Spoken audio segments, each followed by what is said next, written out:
ইয়াত পৰীক্ষিত যেতিয়া গৰ্ভত আছিলে উত্তৰাৰ গৰ্ভত আৰু কুৰুক্ষেত্ৰ মহাসমৰৰ সামৰণিত ভগৱান কৃষ্ণ যেতিয়া পুনৰ দ্বাৰকালৈ যাবলৈ ওলালে সেই মুহূৰ্তত পৰম দুৰাচাৰী মই দুৰাচাৰী বুলি কাৰণে কৈছোঁ যে তেওঁ আচলতে আততায়ী শব্দ ব্যৱহাৰ কৰিছে আততায়ী সেই আততায়ীসকলৰ তালিকাত অশ্বত্থামাও পৰিছে আততায়ীসকলৰ যিবোৰ চৰিত্ৰ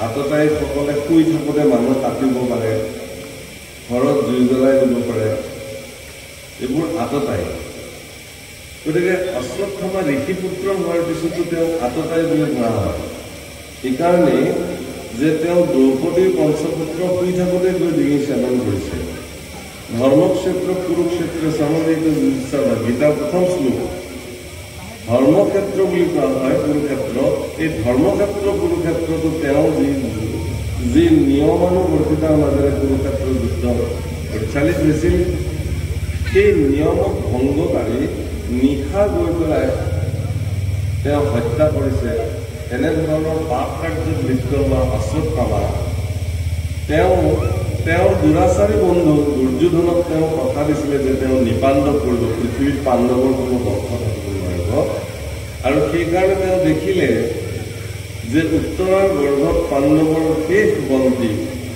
যিহেতু বিদ্যমান হৈ আছে গতিকে উত্তৰাৰ গৰ্ভতেই পাণ্ডৱৰ মানে বন্তি গছি বংশৰ ফুল গছি নুমাই দিবৰ কাৰণে তেওঁ ব্ৰহ্মাস্ত্ৰ প্ৰয়োগ কৰিলে আৰু সেই ব্ৰহ্মাস্ত্ৰ যেতিয়া উত্তৰাৰ গৰ্ভত আহি লাগিছিল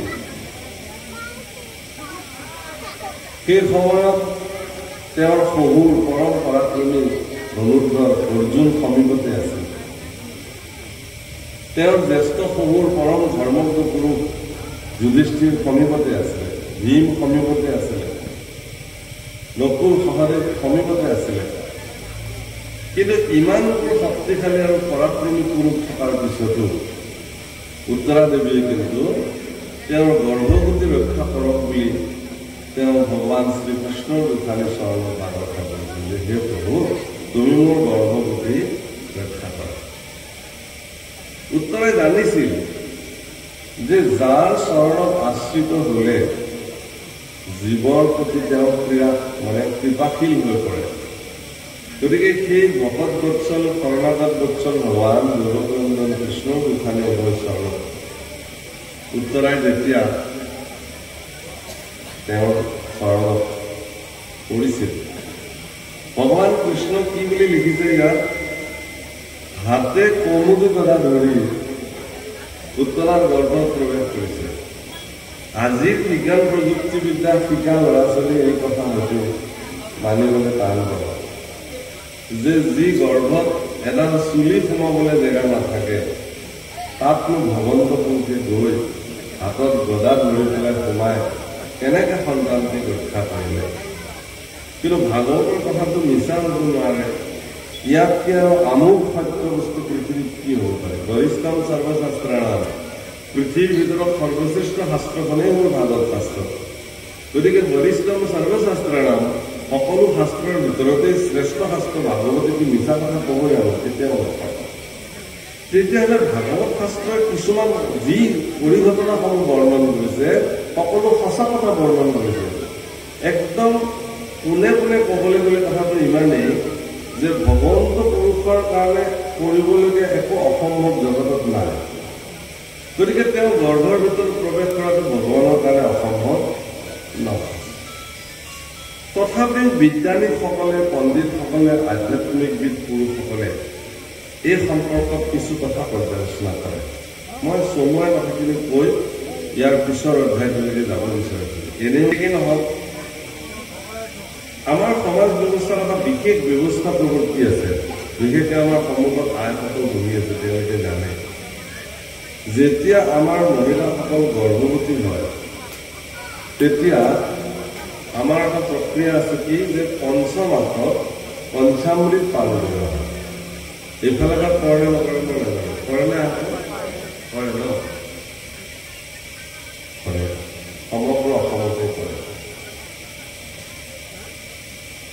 তৃতীয় স্কন্ধত বিষয়ৰ অধোগতি বুলি এটি অধ্যায় আছে জীৱসকল কেনেকৈ পৃথিৱীলৈ আহে আৰু তাত ভগৱান কপিলে মাতৃ দেৱতীৰ আগত বৰ্ণন কৰিছে জীৱৰ সৃষ্টিৰ দিনৰ পৰা একেবাৰে সমগ্ৰ জীৱন পৰিক্ৰমাত কেনেকৈ নিকাৰ ভঞ্জে জীৱবিলাকে সেই সম্পৰ্কে বৰ্ণন কৰিছে আৰু সেই বৰ্ণনত এটা কথা কৈছে যে গৰ্ভস্থ শিশুটিৰ যেতিয়া পঞ্চমাস হয় তেতিয়া তেওঁৰ দুটা বস্তু তেওঁৰ শৰীৰত সংলগ্ন হয় এটাৰ নাম হ'ল ক্ষুধা আনটোৰ নাম হ'ল তৃষ্ণা ভোক আৰু পিয়াহ আচ্ছা শিশুটিৰ যেতিয়া ভোক আৰু পিয়াহ লাগে তেতিয়া সেই শিশুটিক কোনে খাবলৈ দিয়ে সেই শিশুটিক মাতৃগৰাকীৰ আপ্যায়নী নাৰী এই কথা তাত বৰ্ণনা কৰিছে যে আপ্যায়নী নাৰীবিলাকে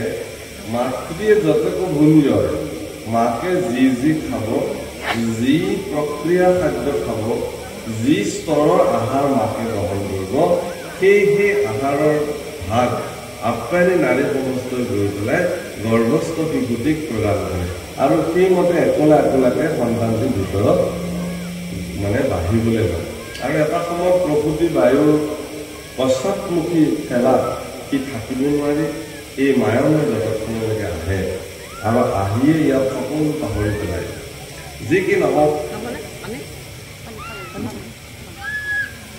পঞ্চমাসত যে এই ভোক আৰু পিয়াহ জন্ম হয় সেইকাৰণে আমাৰ মহিলাসকলে আমাৰ সমাজ ব্যৱস্থাত সেই পঞ্চমাসত তেওঁ পঞ্চামৃত পান কৰে পঞ্চামৃত পান কৰিলে কি খুৱায় পঞ্চামৃত কি কি দিয়ে দধি দুগ্ধ ঘৃত মধু আৰু এবিধ শৰ্কৰা চেনি অমৃত বুলি ক'লে কিছুমান মানুহৰ এতিয়া খঙে উঠিব চেনিয়ে যিখন জ্বালা দিছে ঈশ্বৰৰ নাম কিন্তু এই যে হাঁহৰ মাংস কণী সেইবোৰ কিমান নম্বৰ অমৃতত পৰে সেইভাগো দিয়া নহয় সেইবোৰ অমৃত কিমান নম্বৰ সেইবোৰ নালাগে মূল কথাটো হৈছে কি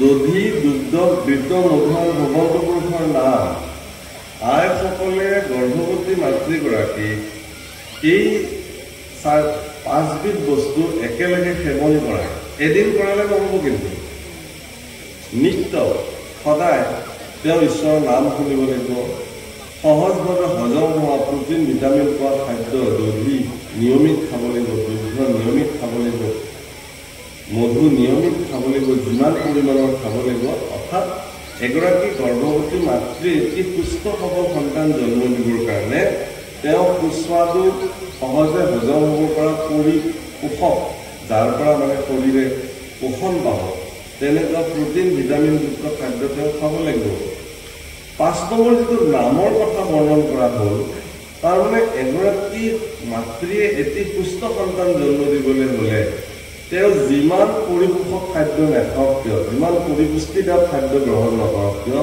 যদি মানসিকভাৱে তেওঁ অস্থিৰ হৈ থাকে মানসিকভাৱে যদি তেওঁ টৰ্চাৰ পাই আছে কাৰোবাৰ পৰা কষ্ট পাই আছে তেতিয়াহ'লে তেওঁ কিন্তু এটা সুস্থ সবল সন্তানৰ মাতৃ হ'ব নোৱাৰে গতিকে এগৰাকী মাতৃয়ে যেতিয়া গৰ্ভত সন্তান ধাৰণ কৰে সমগ্ৰ বংশ কুটুম্ব স্বামী শহুৰ শাহু ননদ সকলোৱে সেই সন্তানটি বংশৰ কুল প্ৰদীপ বুলি জানি সকলোৱে দায়বদ্ধতাৰে ভাল ভাল কথা ঈশ্বৰ সম্বন্ধীয় নাম তেওঁ শুনাই সেই সন্তানটি যাতে মহাপুৰুষৰ লেখীয়া সন্তান জগতলৈ আহে সেই দায়িত্বটো গ্ৰহণ কৰিব লাগে সেইকাৰণে 4 বস্তু মহন্ত পুৰুষৰ হাতত যি শংখচক্ৰ গদাপদ্ম আছে সেই শংখচক্ৰ গদাপদ্ম 4 অস্ত্ৰ 4 বস্তুৰ প্ৰতীক শংখ গুৰুৰ প্ৰতীক চক্ৰ দেৱৰ প্ৰতীক আপোনাৰ গদা নামৰ প্ৰতীক পদ্ম ভক্তৰ প্ৰতীক অৰ্থাৎ গদা যেহেতু নামৰ প্ৰতীক ভগৱন্ত পুৰুষে সেই নাম বস্তু লৈ আচলতে ভগৱন্ত পুৰুষৰ নাম ভগৱন্ত সহিত প্ৰৱেশ কৰি পৰীক্ষিত গৰ্ভতে আততায়ীৰ কোপ দৃষ্টিৰ পৰা ব্ৰহ্মাস্ত্ৰৰ পৰা তেওঁ কি কৰিছিল নিষ্ঠাৰ কৰিছিল সেইকাৰণে পৰীক্ষিতৰ আন এটা নাম হ'ল বিষ্ণুৰাজ যিজনে গৰ্ভতেই ভগৱান বিষ্ণু সাক্ষাৎ কৰিব পাৰিছে। অৰ্থাৎ আজিও যদি আমাৰ মাতৃসকলে আমাৰ সমাজ ব্যৱস্থাত যদি এনেকুৱা ব্যৱস্থা সম্পাদন কৰোঁ যে গৰ্ভস্থ এগৰাকী মাতৃ, গৰ্ভৱতী এগৰাকী মাতৃয়ে যদি ভগৱান দৰ্শন কৰিব পাৰে নিত্য, তেওঁৰ মানস পথত যদি ঈশ্বৰৰ স্বৰূপ তেওঁ যদি ধ্যান কৰিব পাৰে, তেনেকুৱা পৰিৱেশত যদি তেওঁ নিজক প্ৰৱৰ্তাব পাৰে, তেতিয়াহ'লে কি হ'ব? তেওঁৰ গৰ্ভত জন্ম হোৱা সন্তানটো এগৰাকী ভক্তিবান পুৰুষ হিচাপে, সৎ সন্তান হিচাপে জগতলৈ যে যদি ইমানেই ধাৰ্মিক ৰজা আছিল মহাৰাজ পৰীক্ষিত, যদি ইমানেই প্ৰজাবৎসল ৰজা আছিল পৰীক্ষিত, ইমানে সৎ বংশত উদ্ভৱ হোৱা ৰজা আছিল পৰীক্ষিত, তেতিয়াহ'লে তৰুণ কালতে তেওঁ ইমান অকালতে মৃত্যু হ'বলগীয়া কি হ'ব? সেই বাসসকল মহাৰাজ পৰীক্ষিতৰ যদি অকাল মৃত্যু বুলি ধৰি ল'লো বাৰু, অকাল মৃত্যু যদি নগ'লহেঁতেন, তেতিয়াহ'লে আমাৰ দৰে জীৱবিলাকৰ আজি যে কি গতি হ'লহেঁতেন সেইবিলাক ভাষাৰ বৰ্ণন কৰিব নোৱাৰে। কাৰণ ভাগৱত পৃথিৱীত নাহিলে একমাত্ৰ পৃথিৱীৰ লোকক ভাগৱতৰ সোৱাদ প্ৰদান কৰিবৰ কাৰণে, সমগ্ৰ পৃথিৱীত ভাগৱত কথা বিস্তাৰিত কৰিবৰ কাৰণে মহাৰাজ পৰীক্ষিতে নিজৰ জীৱনক আপোনালোকে উচৰ্গা কৰিছে। আপোনালোকে দধিচীৰ কথা জানে, দেৱতাসকলে নিজৰ পৃথিৱীৰ কল্যাণৰ কাৰণে যেতিয়া দধিচীত গৈ কৈছিল যে হে মহামুনি, তোমাৰ ৰাজহাৰডাল লাগে আমাক,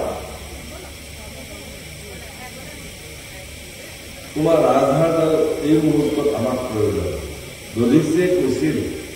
আৰু ভগৱন্ত পুৰুষে যেতিয়া দেৱতাসকলক কৈছিল তোমালোকে দধিচী ৰাজহাৰডাল লৈ আহে, দেৱতাসকলে কৈছিল যে হে ভগৱান, জীৱন্ত অৱস্থাত কোন মানুহেনো নিজৰ ৰাজহাৰডাল প্ৰদান কৰিব? এইটোতো সম্ভৱ হয় যাব বোলে তোমালোকে কৈছা আছে। কিন্তু দধিচীক যেতিয়া কৈছিলে যে হে গুৰুদেৱ, হে মহৰ্ষি, তোমাৰ ৰাজহাৰডাল আমাক প্ৰয়োজন বিশ্ব জগতৰ কল্যাণৰ কাৰণে, নহ'লে আসুৰিক প্ৰবৃত্তিয়ে যদি জগতৰ সন্তানসকলক বিনাশ কৰিব লাগে। দধিচী তেতিয়া কৈছিলে যে মোৰ নিচিনা এগৰাকী মনুষ্য, এই শৰীৰটো, তুচ্ছ শৰীৰটো যদি জগতৰ কল্যাণৰ কাৰণে প্ৰয়োজন হয়, ৰাজহাৰডাল কিয় শৰীৰটোকে লৈ যাব, এইটোনো মই জীয়াই থাকি কি হ'ব? জগতৰ কল্যাণৰ কাৰণে যদি মোৰ ৰাজহাৰডাল ইমান প্ৰয়োজন আছে, এই মুহূৰ্তত মই ৰাজহাৰডাল প্ৰদান কৰিব পাৰোঁ। কাৰণ মই ৰাজহাৰডাল নিদিয়াকৈ আৰু কিছু বছৰতো জীয়াই থাকিলে কি লাভ হ'ব? জগতৰ কল্যাণৰ কাৰণে মোৰ এই তুচ্ছ শৰীৰটো একো প্ৰয়োজনেই নহ'ব। কিন্তু আপোনালোকে সিদ্ধান্ত লৈছে যে জগতৰ কল্যাণৰ কাৰণে মোৰ এই শৰীৰটোৰ এটা অংগ প্ৰয়োজন, গতিকে মই ইয়াক প্ৰদান কৰিম। জগতৰ কল্যাণৰ কাৰণে সকলোকে ভাগৱত অমৃত পাবৰ কাৰণে, পৃথিৱীত ভাগৱত অমৃত বোৱাই ল'বৰ কাৰণে মহাৰাজ পৰীক্ষিতৰ যি ত্যাগ, সেইটো সকলো কাৰণে ইয়াক ধাৰণ কৰাটো সম্ভৱ নহয়। গতিকে যিজন পৰীক্ষিত গৰ্ভত তেওঁক অশ্বত্থামাই তেওঁক বিনাশ কৰিব নোৱাৰিলে, ভগৱন্ত পুৰুষে তেওঁক লৈ আহিলে পৃথিৱীলৈকে, এনেই অনা নাই, যাক ভগৱানে পুনৰ জন্ম দি পেলাই লৈ আহিছে গৰ্ভৰ পৰা। ব্ৰহ্মাস্ত্ৰত মৃত্যু হোৱা গৰ্ভৰ এটা সন্তানক পুনৰ অমৃত প্ৰদান কৰি পৃথিৱীলৈ ভগৱানে এনেই লৈ আহিলে নে? সেইকাৰণে লৈ আহিছে যে তোমাৰ মাধ্যমেৰে জগতত ভাগৱত কথা প্ৰচলিত হৈছে। আৰু পুনগাঁও স্মৰে যিটো তোমাৰ কথাটো আনে কৰে কীৰ্তন প্ৰশংসে তাৰ সন্মাত হেৰা চিৰকালতে পাৱে তোমাৰ চৰণ আৰু দুনাই নাহি তাৰ জনম।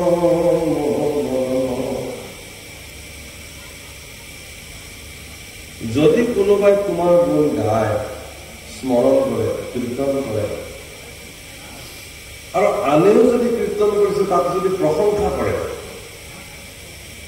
অচিৰ কালতে তোমাৰ চৰণ প্ৰাপ্ত হ'ব আৰু তেওঁৰ বিনাই জন্ম নহয় মৰণ। আমাৰ বহুত মানুহে ভাবে মইনো কিয় জন্ম নহ'ম, এইবাৰ পিছতো আকৌ মানুহে হেঁপাহ পলোৱা নাই। এই জগতৰ নিকাৰ ফল গুঞ্জোতে গুঞ্জোতে তেওঁলোকৰ হেঁপাহ পলোৱা নাই, আকৌ নিকাৰ গুঞ্জিবলৈ তেওঁলোকৰ মন।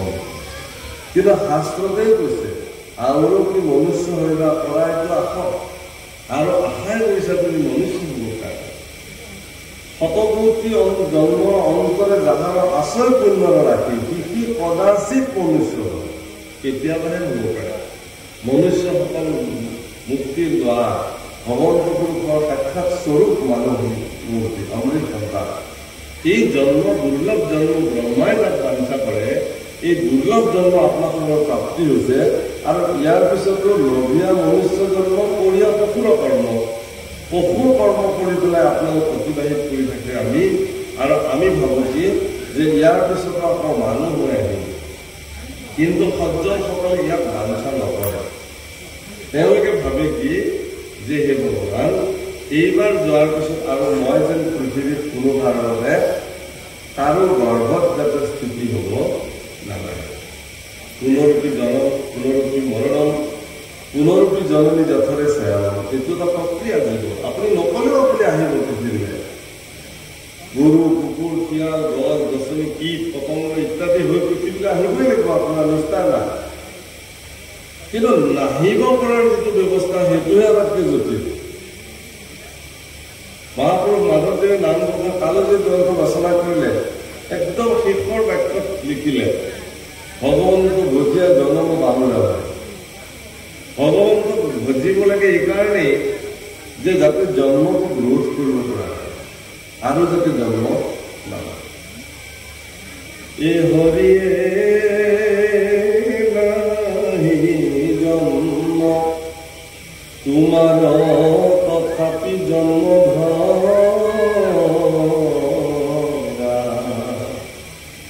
কহি জন্মে জীৱৰ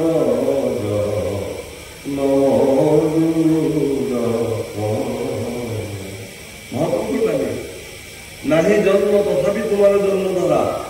হে ভগৱান, তোমাৰতো জন্মই নাই, তথাপিও তুমি বাৰে বাৰে জন্ম ধৰা। এইকাৰণেই সহি জন্মে জীৱৰ জন্ম দূৰ কৰা, যাতে আমাৰ নিচিনা জীৱসকলৰ জন্ম দূৰ হৈ যায়। সেইকাৰণে তুমি বাৰে বাৰে জন্ম। এই যে আমাৰ আৰু জন্ম হ'ব নালাগে, এই প্ৰক্ৰিয়াটোৰ নাম হ'ল নিগম পন্থা। এই ব্যৱস্থাটোৰ নাম হ'ল নিবৃত্তি মাৰ্গ। ভাগৱত শাস্ত্ৰ নিগম শাস্ত্ৰ, সকলো নিগম কল্পতৰু।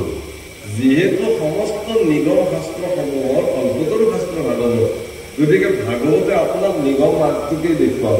তাৰমানে নিগম মানে কি, এবাৰ যোৱাৰ পিছত তেওঁৰ আৰু যাতে পুনৰ পৃথিৱীলৈ আহিবলগীয়া নহয়। আৰু সেইকাৰণে ইয়াত এই শব্দটো লিখিছে যে আউৰ দুনাই নাহি তাৰ জন্ম মৰণ।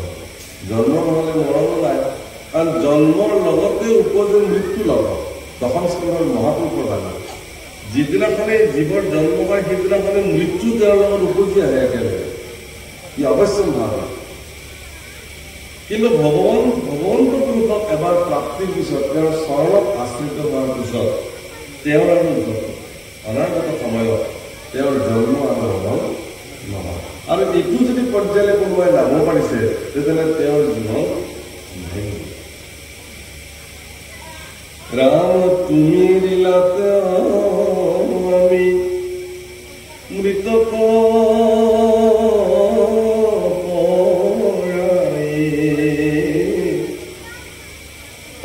নগৈলে যাদৱ বংশমৰে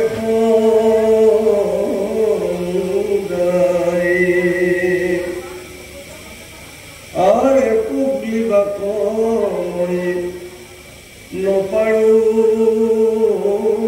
সম্প্ৰতি যেন লাগে পৰা দেৱ অগতি।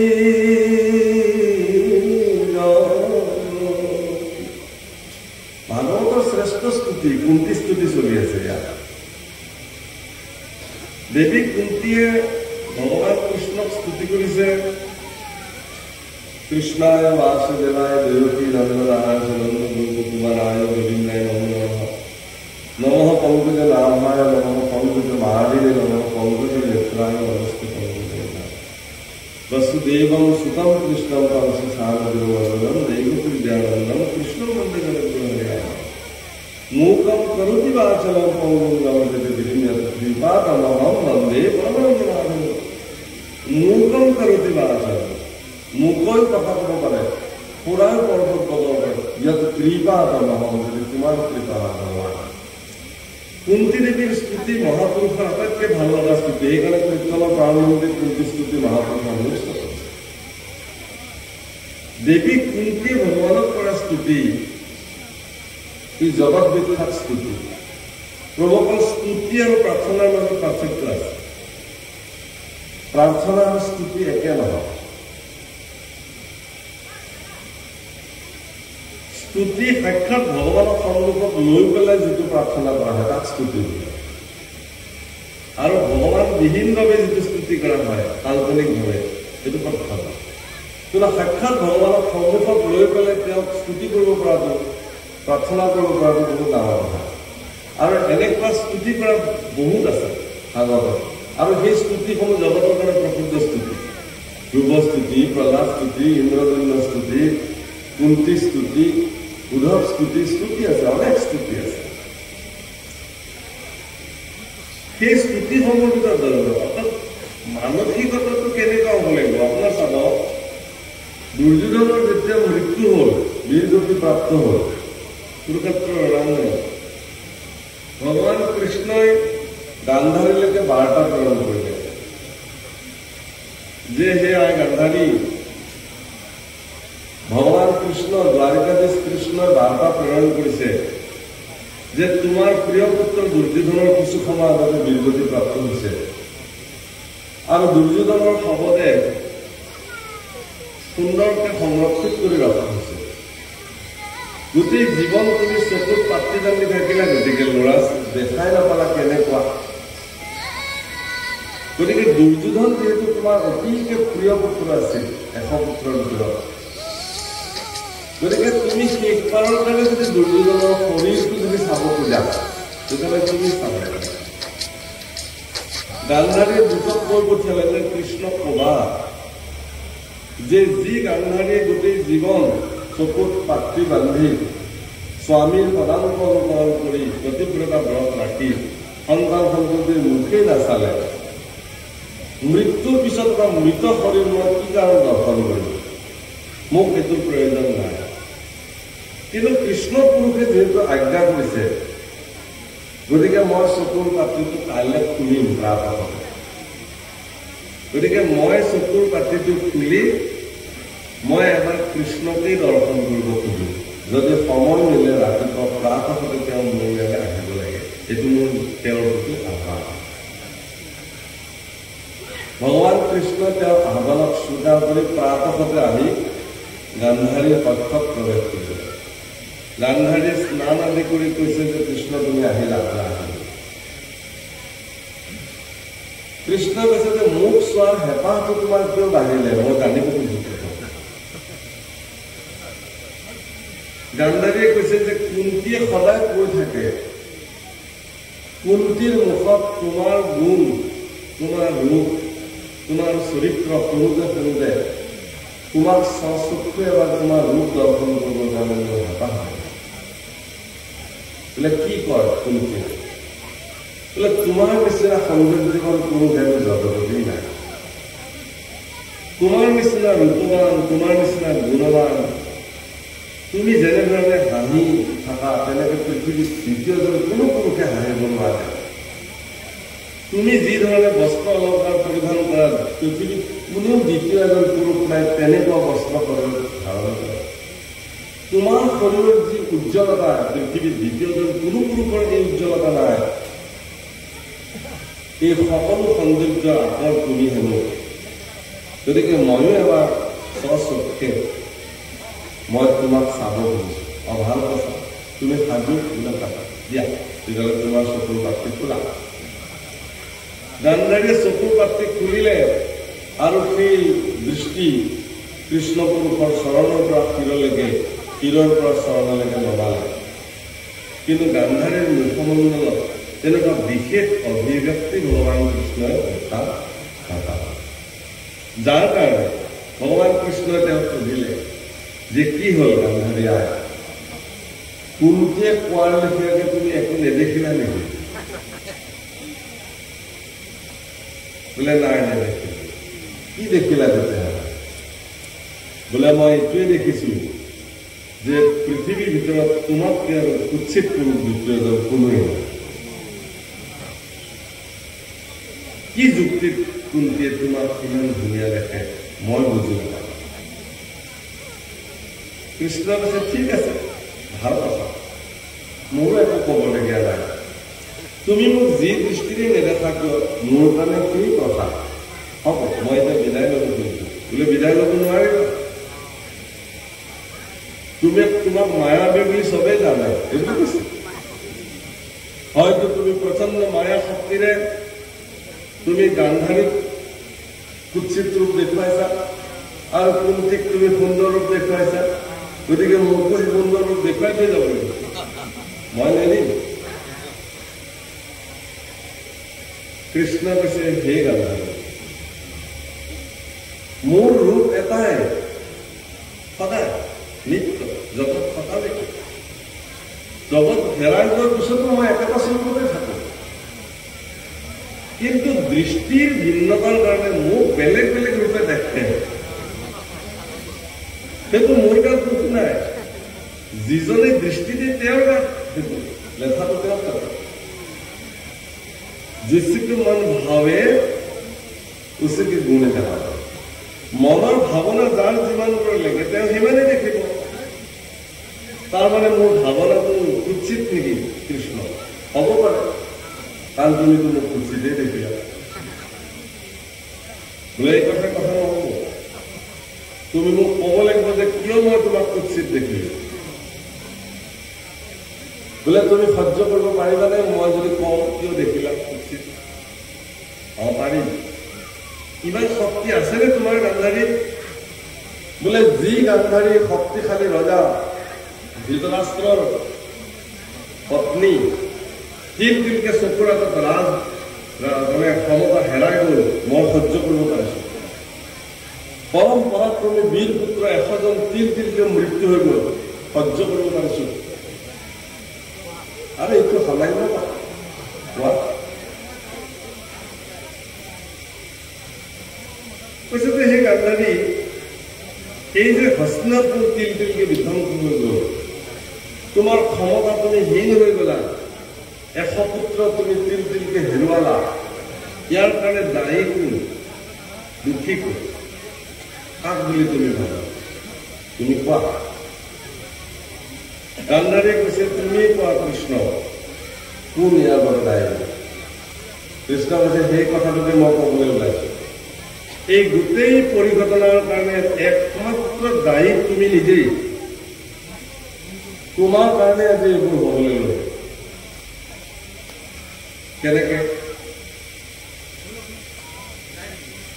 ভগৱান কৃষ্ণই বুজাইছে, প্ৰভুসকল অকমান মন কৰিব এইকেইটা। গান্ধাৰী এগৰাকী ৰাজকুমাৰী আছিলে, সেইকাৰণে গান্ধাৰীৰ জীৱনত এটা সংকল্প আছিলে যে মই জন্ম হৈছে এগৰাকী ৰজাৰ ঘৰত, পৰম প্ৰতাপী ৰজাৰ ঘৰত মোৰ জন্ম, গতিকে শিশুকালটো মই কৈশোৰলৈকে মই ৰাজসুখত অতিবাহিত কৰিছো। আৰু বিয়াও হলো মই এগৰাকী পৰম শক্তিশালী ৰজাৰ লগত, হস্তিনাপুৰ নৰেশ ধৃতৰাষ্ট্ৰৰ লগত, গতিকে মই ৰাজৰাণী হিচাপে মই মোৰ পৰৱৰ্তী সময় কটাইছো। তেওঁৰ শেষ সংকল্প হ'ল কি যে মোৰ জীৱনৰ অন্তিম সময় মই এগৰাকী শক্তিশালী ৰাজপুত্ৰ ৰাজমাতা হিচাপে মই জীৱন অতিবাহিত কৰিম। তাৰ কাৰণে তেওঁ যি কৰিব লাগে তাকেই কৰিব পাৰে সংকল্প। তেওঁ দেখিলে যে হস্তিনাপুৰক পৰাস্ত কৰিব পৰা পৃথিৱীত কোনো দেশ নাই, এখনেই দেশ আছে, সেইখন হ'ল গান্ধাৰ দেশ, তেওঁৰ নিজৰ বাপেকৰে। আৰু সেইকাৰণে দুৰ্যোধনৰ দ্বাৰা তেওঁ 100 ভাতৃক, তেওঁলোকৰো 100 জন, তেওঁলোকৰো 100 ভাতৃক আলহী খাবলৈ মতাই আনি মানে মাটিৰ তলত বনোৱা এটা বিশেষভাৱে নিৰ্মিত পোতাশালত 100 জন ভাতৃক ভৰাই বাহিৰৰ পৰা তলা লগাইছিলে। আৰু সৰু এটা মানে ৰন্ধন ৰাখিলে যিফালে এসাঁজ অন্ন মাত্ৰ দিয়ে 100 জন ভাতৃক।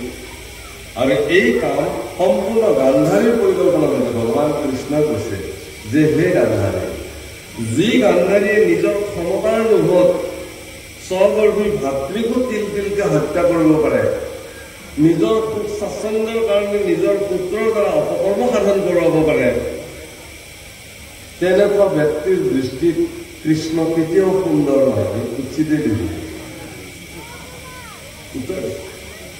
গতিকে হে প্ৰভুসকল, কুন্তী তাৰ বিপৰীত। কুন্তীৰ দৃষ্টিত ভগৱান অতি সুন্দৰ গুৰু, কুন্তীৰ দৃষ্টিত ভগৱান দয়ালু, কুন্তীৰ দৃষ্টিত ভগৱান ভক্তবৎসল, কুন্তীৰ দৃষ্টিত ভগৱান জগতৰ দিন সমস্ত দিনসকলৰ কাৰণে, দুখীসকলৰ কাৰণে তেওঁ দয়াশীল। সেইকাৰণে কুন্তীয়ে কৈছে যে হে প্ৰভু, তুমি থকাৰ কাৰণে আজি মোৰ বংশ, মোৰ কুল, মোৰ পুত্ৰ তোমাৰ কৃপাত ৰক্ষা পাইছে, এইবুলি স্তুতি কৰিছে। হে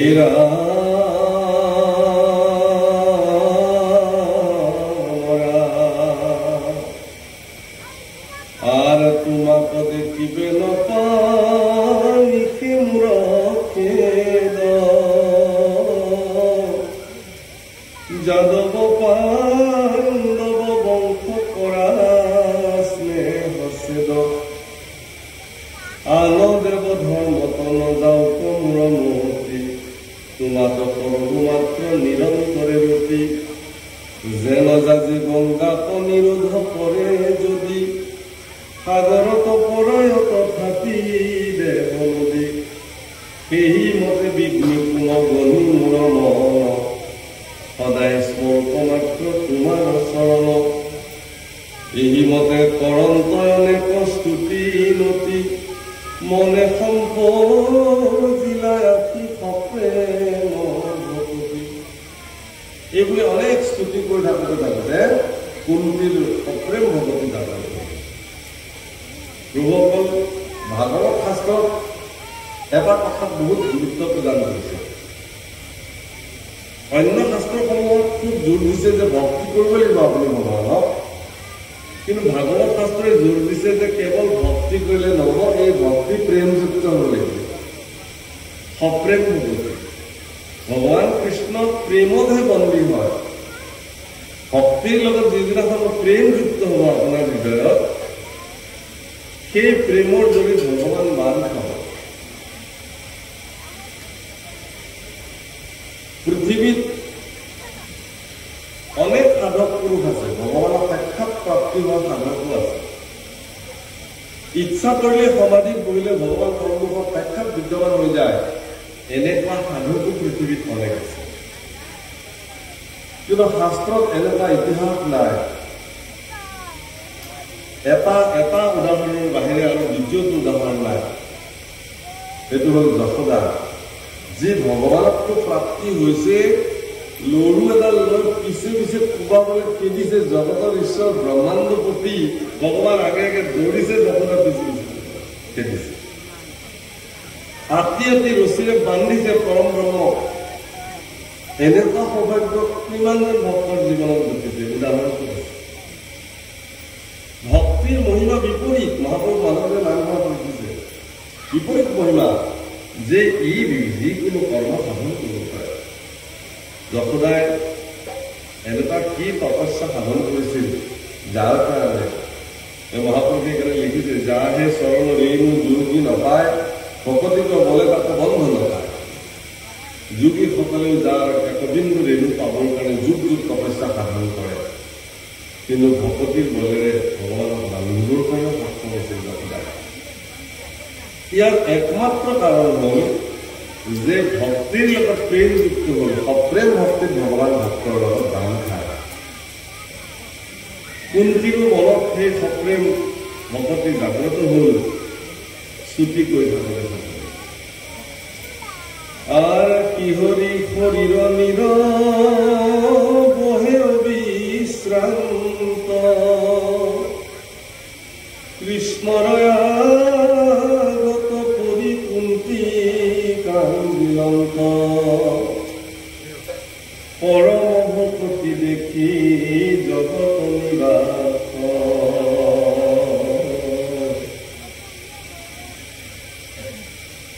এই হৌক বুলি আঁকি কৰিলা আশা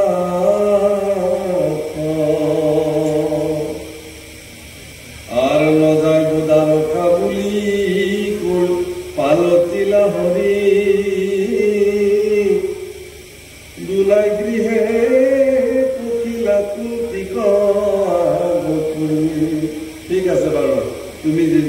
চাই আজি আৰু মই নাযাওঁ বুলি উভতি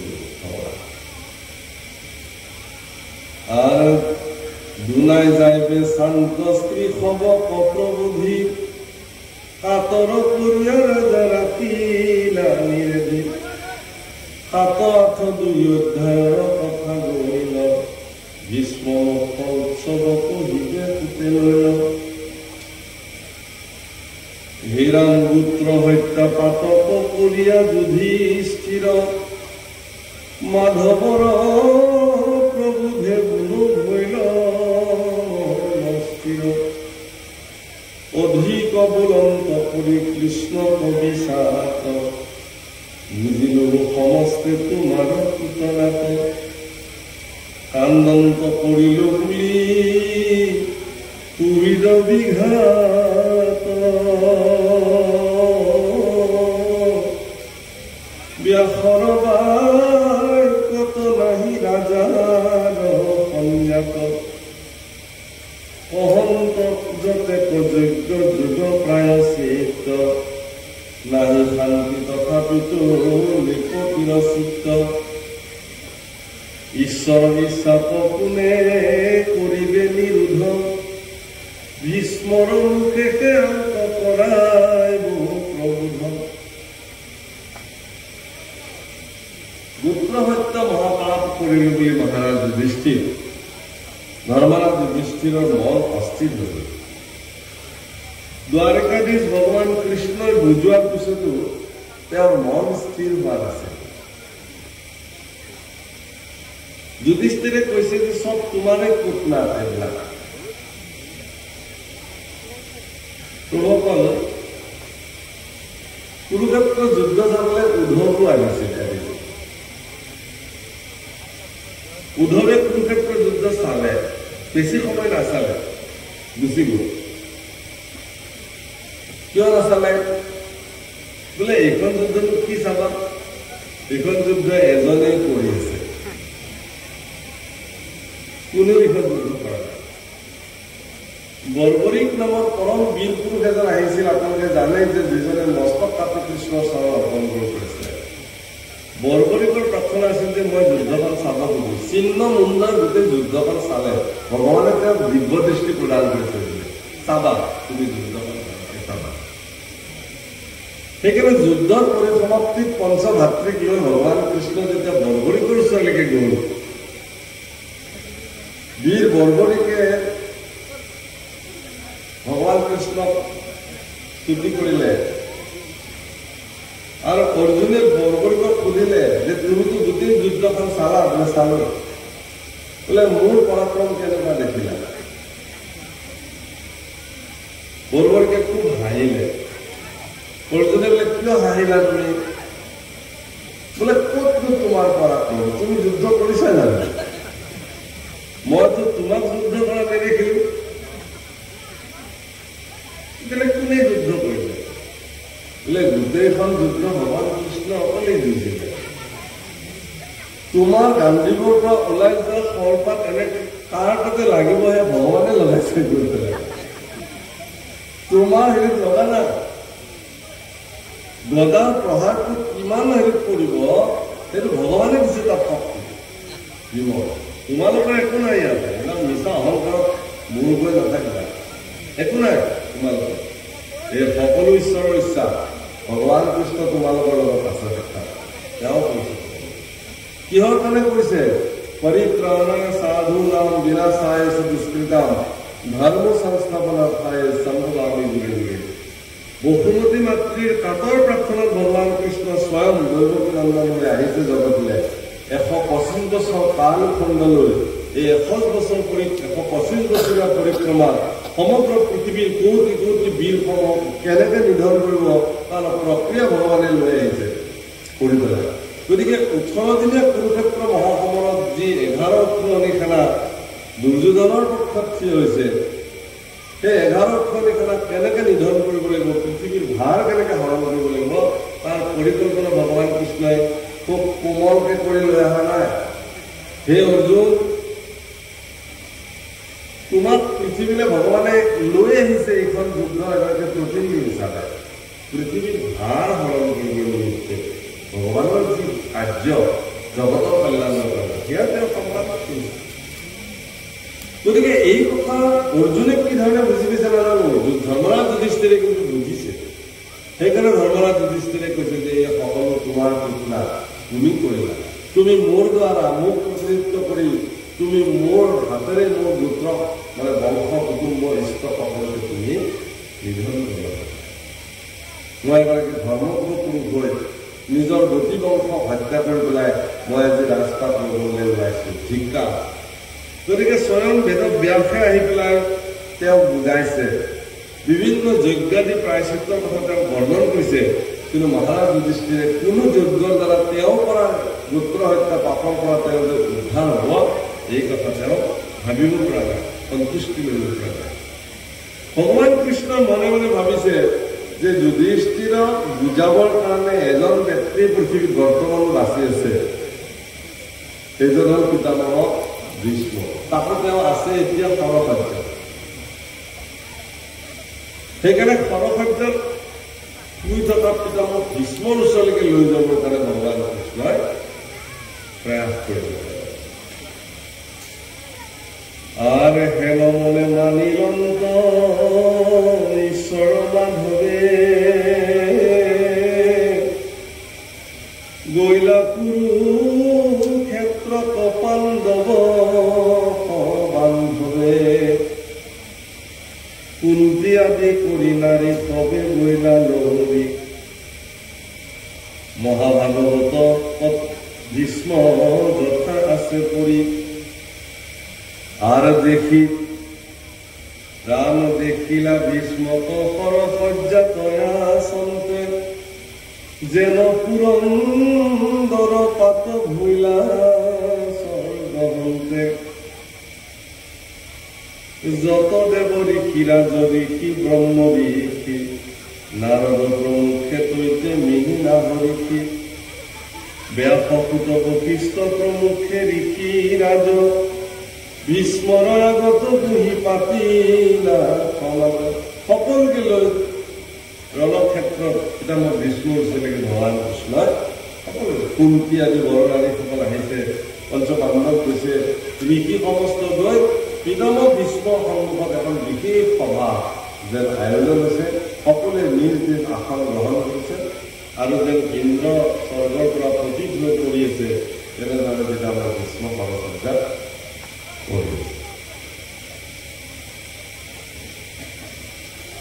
ৰাম ভীষ্মৰ সাদৰে আগত আহি বৈঠাইলাই আসনে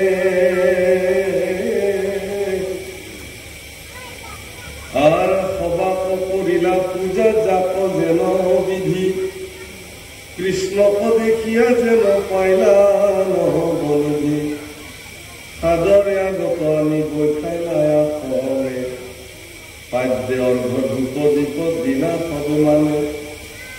পিতামহ ভীষ্ম যদিও সৰসজ্জাত পৰি আছে, কিন্তু পিতামহ ভীষ্মৰ আজ্ঞাত তাত উপস্থিত হোৱা প্ৰতিজন ব্যক্তিক যাক যি ধৰণে আসন দিব লাগে সেই ধৰণে আসন মান সন্মান প্ৰদান কৰে। পূৰ্বকল ভাৰতবৰ্ষৰ সনাতনী পৰম্পৰাৰ এয়া ব্যৱস্থা। যদিও কোৱা হয় যে আমাৰ চব একে, একে নহয়। পাত্ৰ অনুযায়ী তেওঁৰ আসন থাকিব, পাত্ৰ অনুযায়ী সেই আসনৰ মৰ্যাদা থাকিব, মান থাকিব লাগে, থকাটো উচিত। সকলো সমান হৈ যাব নহয়। মই এটা উদাহৰণ দিছিলোঁ, মোৰ ব্যক্তিগত জীৱন। মই এটা ভাগৱত পাঠ কৰিছিলোঁ ৰাতি, যেতিয়া মাঘ মাহৰ ৰাতি প্ৰচণ্ড ঠাণ্ডা, কুঁৱলী একো নেদেখে, এনেকুৱা চোতাল পথাৰ অনুষ্ঠান আছে। ভাগৱত পাঠত বহা ভাগৱতীৰ যিখন আসন মোক দিছে, তাত এখন পথ, এখন বাঁহৰ ভাৰী পথ। কোনোবা এজনে তাতে এখন এই কোমল গাদীৰ নিচিনাকে দিলে, বিৰাট ঠাণ্ডা, প্ৰয়োজনে বহুত সময় বহিব, গতিকে দিলে। তেতিয়া তাৰে মাজতে দুজন মানে ক'লে যে এইটোতো আমাৰ ব্যৱস্থা নাই নহয়, আমাৰ চব সমান, ইয়াত আৰু বিশেষ আসন দিবলগীয়া নাই। আমি যেনেকে ভাৰী কৰিছোঁ চবে তেওঁ অনুভৱ ভাল কথা বহিলো ভাগৱত পাঠ চলি আছে বহু ৰাতিলৈকে বোলে বাবাকক সামৰণে না না বোলো ভাল লাগিছে আৰু মই দেখিছো যে মানুহবিলাকে বান্দৰ টুপি সৰু সৰু ব্লেংকেট জেকেট সব লৈ লৈ কেৱল চকুকেইটা ওলাই আছে আৰু আমি এখন বিলবিলীয়া পাতৰ চাদৰ গাত খালি গায়ে সকলোৰ লগত সমান হ'বলৈ যোৱা আসনখনত বহি সেই ঠাণ্ডাৰ দিনত ভাগত পাঠ কৰি আছে মই এনে উপায় নাপায় মাটিৰ পৰা এনেকুৱাকে ঠাণ্ডা আহি পিছৰ অংশটো আছে নে নাই ক'ব নোৱাৰো সেইবিলাকত ইমান ঠাণ্ডা তেতিয়া মই কৈছিলোঁ যে বাপসকল মই আৰু ভাগত পাঠ কৰিম কিন্তু আপোনালোকৰ প্ৰতি মোৰ এটি বিনতি যিহেতু আমি সকলো একেই গতিকে সকলোৱে এই কম্বল ব্লেংকেটবিলাক থৈ 3 বছৰৰ ভাগত কৰিবলৈ নহয় তেতিয়া মই এইবিলাক কথা এনেকুৱা নহয় এজন ভাগৱতী একেলগে 3 ঘণ্টা বহিব 4 ঘণ্টা বহিব গতিকে তেওঁ বহাৰ ব্যৱস্থাটো আপোনালোকে কৰা কৰিব পাতি উঠিলে তেওঁ উঠিব নোৱাৰে পালনামত বহা এজন পালনামত চাৰ্য একেলগে 5 ঘণ্টা বহিব তেওঁৰ আসনখন আপুনি বাকী মানুহৰ তাৰে মানুহ উঠি যাব কোনোবা উঠি যাব আপোনালোকৰ মন গৈছে এপাক ঘূৰি আহিব এখন তামোল খাই হ'ব ভাগৱত উঠি যাব নোৱাৰে গতিকে এই অতি গণতান্ত্ৰিক ব্যৱস্থা কৰিবলৈ গৈ গোটেই ধৰ্ম ব্যৱস্থাটোক এটা বিশেষ পৰ্যায়লৈ লৈ যোৱাটো মই কিন্তু সমৰ্থন আছোঁ আজি ভাগৱতত এই কথা মহাপুৰুষে লিখিছে পাত্ৰ অনুযায়ী আসন দিছে পাত্ৰ অনুযায়ী মান্যতা দিছে ব্ৰহ্মঋষি আহিলে তেওঁ ব্ৰহ্মঋষিৰ আসন দিছে দেৱঋষি আহিলে তেওঁ দেৱঋষিৰ আসন প্ৰাপ্ত কৰিছে সাধাৰণ মনুষ্য হ'লে তেওঁ সাধাৰণ আসন প্ৰাপ্তি হৈছে স্বয়ং দৈৱকীনন্দন কৃষ্ণ যেতিয়া আহি গৈছে পিতামহ ভীষ্মৰ আজ্ঞা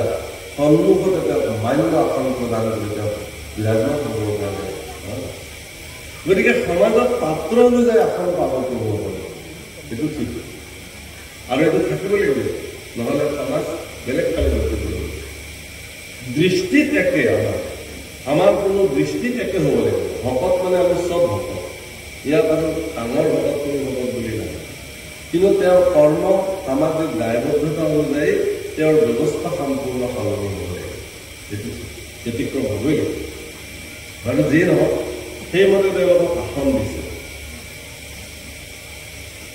হে ৰাম কৃষ্ণ পদে কিয়া যেন পাইলা নৱনিধি সাদৰে আগতে আনি বৈঠাইলা আসনে কৃষ্ণ সাদৰে আগত আনি বৈঠাইলা আসনে পাদ্যৰ ধূপ দীপ লীলা পৰিমাণে ভীষ্মৰ অৱস্থা দেখি ফলতো মুখে কাষতে আসন্ত পাঞ্চু ভাই মহাদুখে কুন্তি সত্যৱতী আদি কান্দৈ নাৰী গহনে দেখিয়া ভীষ্মৰ মৰ্ম চৰি গলা মনে লোককে চঞ্চলয় আখি আতি অনুৰাগে বুলিলা বাক্য বাক্য ভীষ্ম পৰম ধৰ্মিষ্ঠ পাঞ্চ কৃষ্ণ সন্মুখ ইতে মহাকষ্ট তৰা সবে পাইলা লোক হাম কুন্তি তোমাকে কৰো খেদ পাণ্ডুৰ মৰণে দুখ পাইলা বিচ্ছেদ এই পাঞ্চ পুত্ৰ গয়া কৰিলা বিদেশ দুষ্ট ধৃতৰাষ্ট্ৰে নিদি লেখ পুনক লেখ জানো নাই তো দুখ লিখিত তোমাৰ কালে ঘটাইলে কয়া কি পিতামহ ভীষ্মৰ অৱস্থাটো দেখি সকলোৱে কান্দিছে কাৰণ পিতামহ ভীষ্মৰ কৌৰৱ বংশত বিশেষ মৰ্যাদা আপোনালোকে জানে ৰাজসভাত পিতামহ ভীষ্মৰ আসন বিশেষ গতিকে পিতামহ ভীষ্মই আজি এখন সৰল সজ্জাত এই ৰণাংগনত অকলে পৰি আছে এই দৃশ্য দেখি তেওঁ সকলোৱে কান্দিছে কিন্তু প্ৰভুসকল এটা বৰ ডাঙৰ ব্যতিক্ৰম ঘটনা ঘটিছে যেতিয়া অৰ্জুনে পিতামহ ভীষ্মক শৰ নিক্ষেপ কৰিছিল তেওঁৰ শৰীৰত, প্ৰতিডাল শৰ যেতিয়া পিতামহ ভীষ্মৰ শৰীৰত প্ৰৱেশ কৰিছিল, প্ৰচণ্ড পীড়া দিছিলে, কষ্ট দিছিলে। পিতামহ ভীষ্মই অৰ্জুনক সিমানে আশীৰ্বাদ দিছিলে, কল্যাণস্তু, আয়ুষ্মান ভৱ ইত্যাদি, মংগল ভৱ ইত্যাদি। প্ৰতিডাল শৰৰ বিনিময়ত এটা এটা আশীৰ্বাদ দিছিল। সহস্ৰ শৰ নিক্ষেপ কৰিছিল পিতামহ ভীষ্মৰ মুখেৰে, সহস্ৰ আশীৰ্বাদ কৰি কৰিছিল। অৰ্জুনৰ পৰা শৰৰ বৰষুণ, পিতামহ ভীষ্মৰ পৰা আশীৰ্বাদৰ বৰষুণ। পৃথিৱীত এনেকুৱা ঘটনা আছেনে বাৰু? পৃথিৱীত মোক কোনোবা অস্ত্ৰেৰে আঘাত কৰি থাকিব আৰু মই তেওঁক আশীৰ্বাদ দি থাকিম। কিন্তু কুৰুক্ষেত্ৰ ধৰ্মক্ষেত্ৰ কুৰুক্ষেত্ৰত এই ঘটনা ঘটিছে। এইকাৰণে যে পিতামহ ভীষ্মই, আপোনালোকে জানে যে পৃথিৱীত ভগৱানৰ 6 গৰাকী ভক্ত আছে আৰু 12 গৰাকী বৈষ্ণৱ আছে। একে বংশজাত হোৱাৰ পিছতো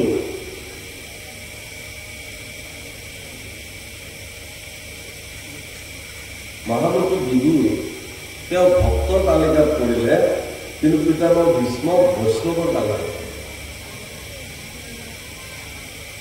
একে দৈত্যকুলৰ হোৱাৰ পিছতো প্ৰহ্লাদ বৈষ্ণৱৰ তালিকাত সন্নিৱিষ্ট হ'ল আৰু বিভীষণ কিন্তু ভক্তৰ তালিকাত সন্নিৱিষ্ট। সেই ভাগৱতত মহাপুৰুষ মাজতেই লিখিছে, শ্ৰুতি স্মৃতি মোৰ আজ্ঞাবাৰী জানা নিষ্ঠ, আকৌ উলংঘা যিটোজনে প্ৰবৰ্তয়, কিয় হইলা মোৰ আজ্ঞা চেদি মুখ দেশ কৰিলে কাটি, মোৰ ভক্ত হন্ত বৈষ্ণৱ সিটো নহয়। তেওঁ মোৰ ভক্ত কিন্তু বৈষ্ণৱ নহয়। গতিকে ভক্ত আৰু বৈষ্ণৱৰ মাজত এটা পাৰ্থক্য নোহোৱা নহয়, আছে। গতিকে আপাত দৃষ্টিত আপুনি নেদেখিব, কিন্তু আভ্যন্তৰীণ দৃষ্টিত কিবা নহয় কিবা পাৰ্থক্য থাকিব লাগিব। পিতামহ ভীষ্মই বৈষ্ণৱৰ তালিকাত সোমালে, পৰম পণ্ডিত, প্ৰগাঢ় পণ্ডিত হোৱাৰ পিছত। এইকাৰণে যে পিতামহ ভীষ্মই জানে এই কথাটো। আপোনালোকে চাব যে আজি যদি ভাৰতবৰ্ষৰ এখন যুদ্ধ ঘটনা হয় শত্ৰু দেশৰ লগত, চাইনা বা পাকিস্তানে যদি ভাৰতবৰ্ষক যদি আক্ৰমণ কৰে আজিৰ তাৰিখত, আৰু আমাৰ ভাৰতবৰ্ষৰ মাননীয় প্ৰধানমন্ত্ৰী যদি এই মুহূৰ্তত পলায়ন কৰে, তেতিয়াহ'লে মানুহে তেওঁক ভাল বুলি ক'ব যায়। বীৰদৰ্পে তেওঁ সেই যুদ্ধৰ প্ৰত্যাহ্বান গ্ৰহণ কৰিব লাগিব, যি হয় হ'ব পিছত। হস্তিনাপুৰৰ দৰে পৰম প্ৰতাপী আৰু পৰাক্ৰমী ৰাজ্য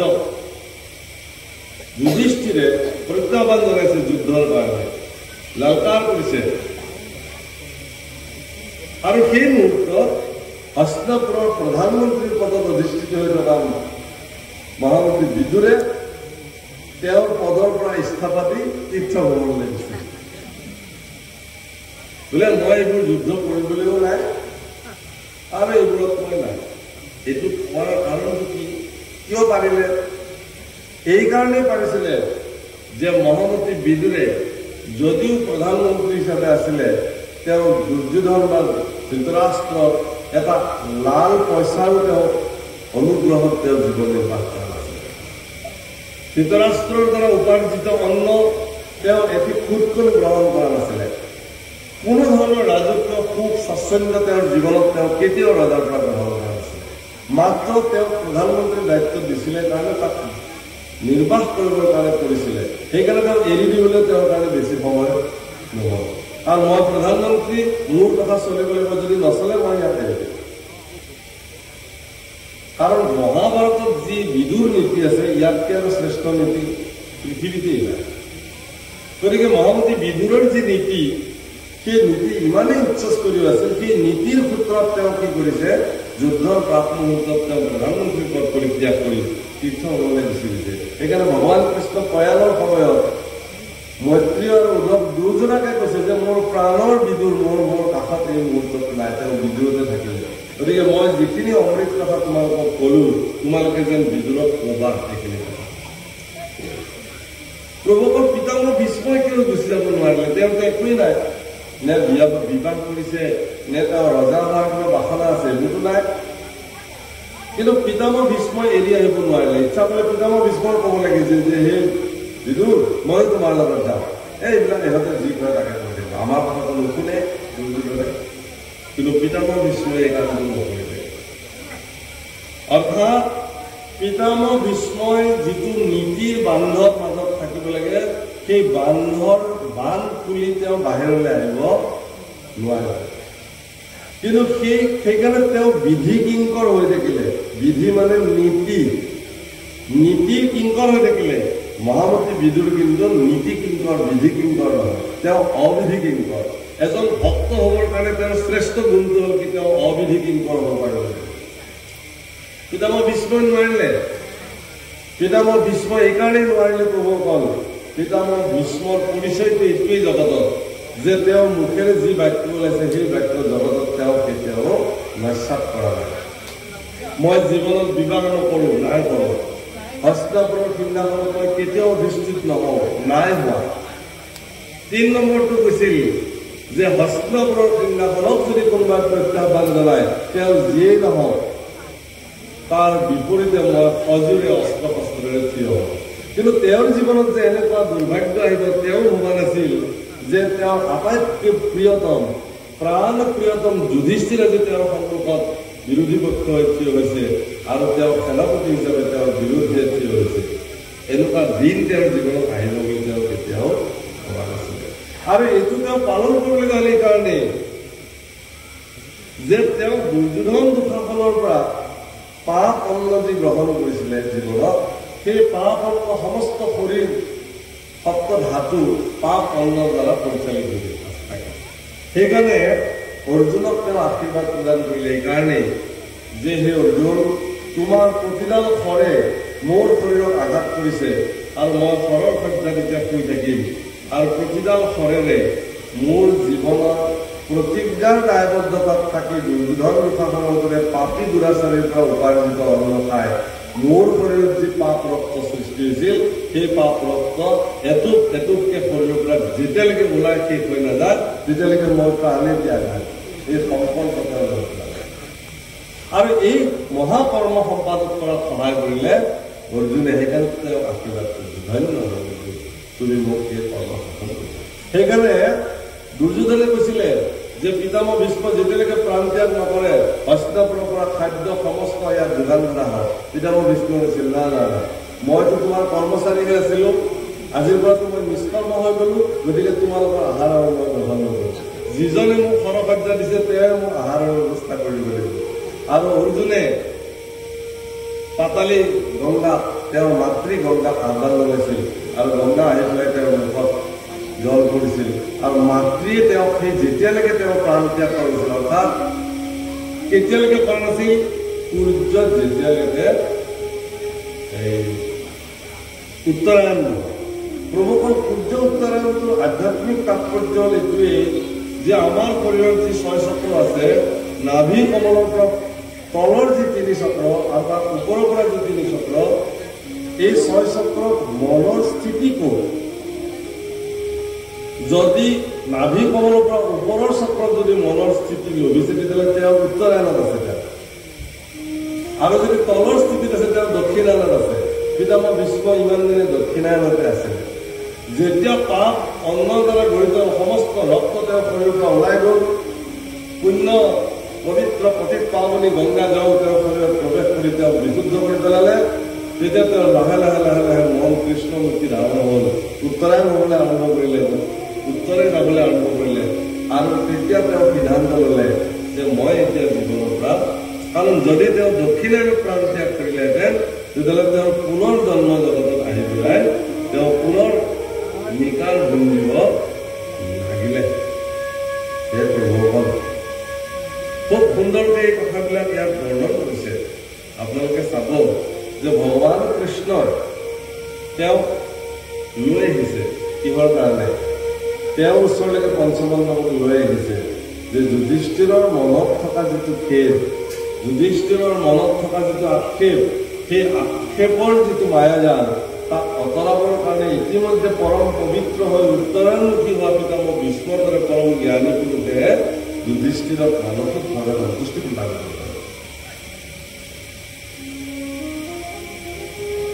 হীৰা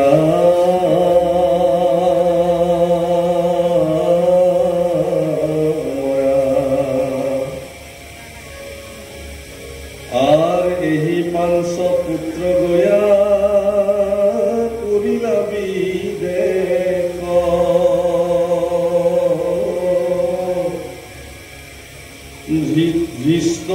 দুষ্ট ধৃত রাষ্ট্রে নিদিলে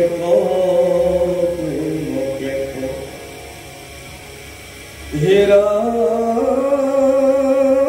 জানো নাই তু দুঃখ লিখিত তোমার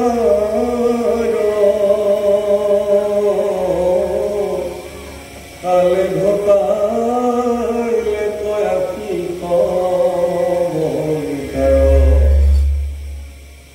আর ঈশ্বর কালে কেহরে জগতর সংসারত ভ্রময়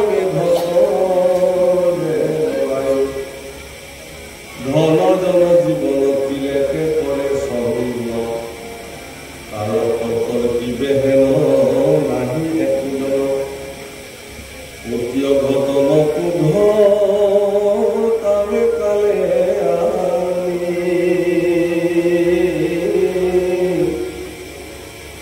পরম আচার্য যে শুনা হীরা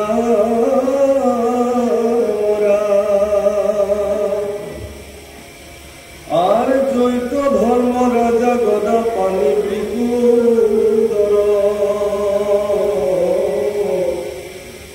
ধনঞ্জয় যথা প্রদান দিব আর পরম পূরিত কৃষ্ণ জৈত সভাপদ আশ্চর্য কিনু কথা কথা ধর্মিষ্ঠ বলিষ্ঠ ধর কিছু যেহি করে ঈশ্বরে পেহিকে পিতামহ ভীষ্মৰ মানে যে যুধিষ্ঠিৰৰ দৰে ধৰ্মিষ্ঠ, অৰ্জুনৰ দৰে বলিষ্ঠ, ভীমৰ দৰে বলিষ্ঠ পৰাক্ৰমী এইসকল থাকোঁতে এওঁলোকৰ জীৱনতো দুৰ্ভোগ কিয় হ'ব নহ'ব? এইবোৰ ধৰ্মিষ্ঠ বলিষ্ঠ কোনো কথা নাই। কাল ঈশ্বৰে যি কৰিব জগতত সেয়াহে হ'ব। আপুনি মই একো কৰিব নোৱাৰোঁ। আপোনাৰ মোৰ মতে জগত নচলে, আপোনাৰ মোৰ মতে আপুনি নিজেও নচলে। মই মোক আজিলৈকে চলাব পৰা নাই। মোক চলাওঁতে এজন মই আছে জগতত, সেই মইজনে মোক চলাই আছে। সেই প্ৰভু সেইকাৰণে পৃথিৱীত শৰীৰটোক মিছা বুলি কৈছে, সংসাৰখনক মিছা বুলি কৈছে। যদি মিছাই কৈছে ভগৱানে কিয় সৃষ্টি কৰিছে শৰীৰটো, সংসাৰখনক কিয় সৃষ্টি কৰিছে? প্ৰভুকল সংসাৰখনক যদি কেৱল বিষয়ৰ সুখ বুলি আপোনালোকে যদি ভাবি লয়, শৰীৰটোক যদি কেৱল ভোগৰ সামগ্ৰী বুলি আপুনি ধৰি লয়, তেতিয়াহ'লে ই আপোনাৰ কাৰণে বিনাশী। কিন্তু শৰীৰ আৰু সংসাৰখনক যদি আপুনি ভগৱানৰ উপাসনাৰ সামগ্ৰী বুলি ধৰি লয়, তেতিয়াহ'লে ই বাধক নহয়, ই সাধক নিৰ্মাণ কৰি দিব আপোনাক।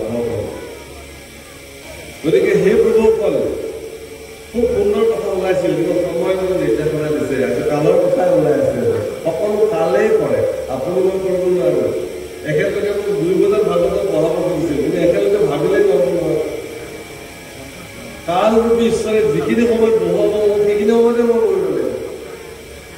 ইয়াৰ পৰা যিখিনি সময়ত যাব লাগিব সেইখিনি সময়তে যাব লাগিব।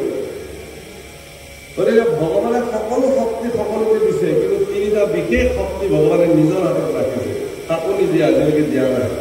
এটা হ'ল কালৰ শক্তি কেৱল ভগৱানৰ হাতত, এটা হ'ল মায়াৰ শক্তি কেৱল ভগৱানৰ হাতত, আৰু 3 নম্বৰটো হ'ল মোক্ষ প্ৰদানৰ ক্ষমতা কেৱল ভগৱানৰ হাতত। পৃথিৱীত ঈশ্বৰ ব্যতিৰেকে এই 3টা বস্তু কাৰো হাতত নাই, কাল, মায়া আৰু মোক্ষ। এই তিনিটা শক্তি কেৱল ভগৱানৰ নিয়ন্ত্ৰণাধীন। বাকী কোনো ৩৩ কোটি দেৱতা কাৰো হাতত এইকেইটা শক্তি ভগৱানে দিয়া নাই। আৰু আজি সেই কথাটোকে পিতামহ ভীষ্মৰ মুখে ভগৱানে উলিয়াবৰ কাৰণে পঞ্চতন্ত্ৰ ব্যৱহাৰ কৰি আছে। হে ৰাম ঈশ্বৰ চেষ্টাক জানে কেমনে মহনুতে ব্ৰহ্মাহৰু যাই জাত বিচৰতে। হে ৰাম চিনাই বেলা গিলা ভীষ্মে মেলিয়াই আঙ্গুলি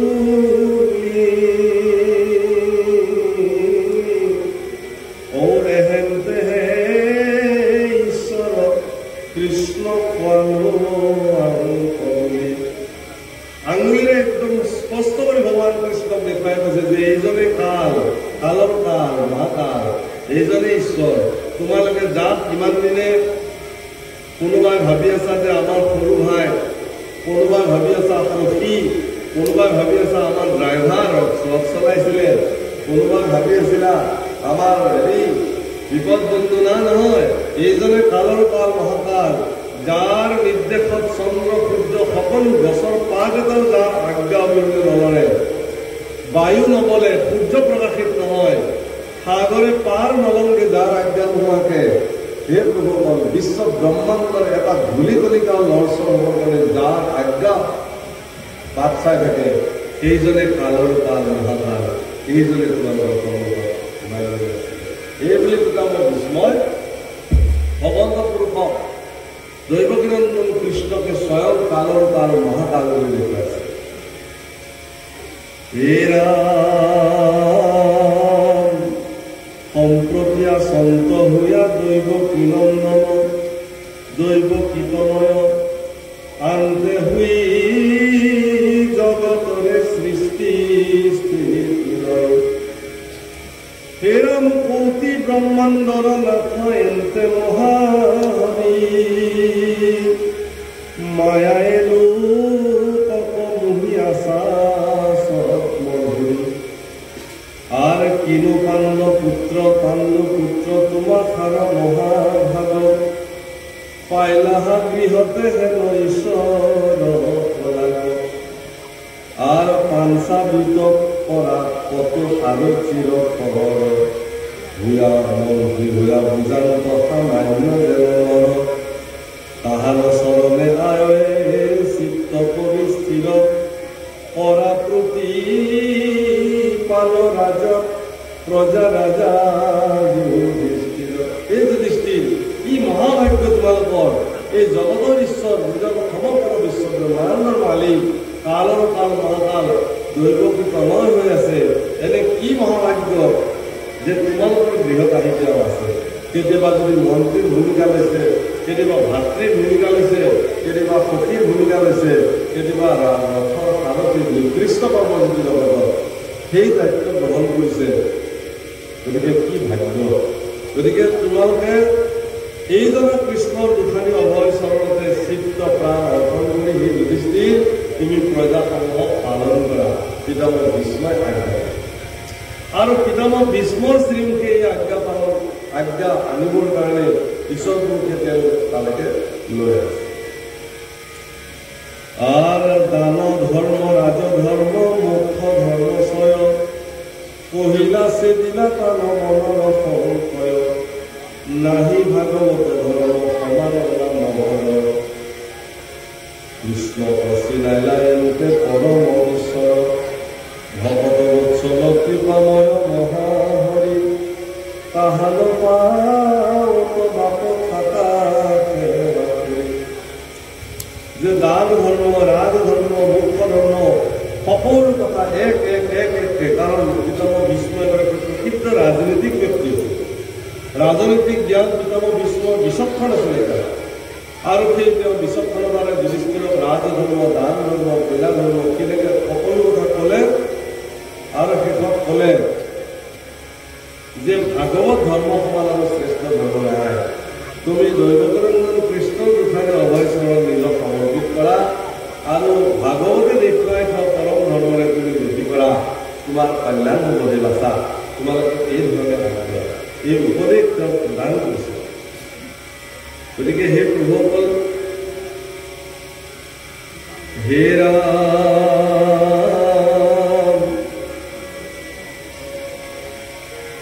আর তুমি কি সুহৃদাত্মা প্রভু ভকতর, তোমার চরণে করু এতে কবছর, যাব দেখে লইত মই করে গহর,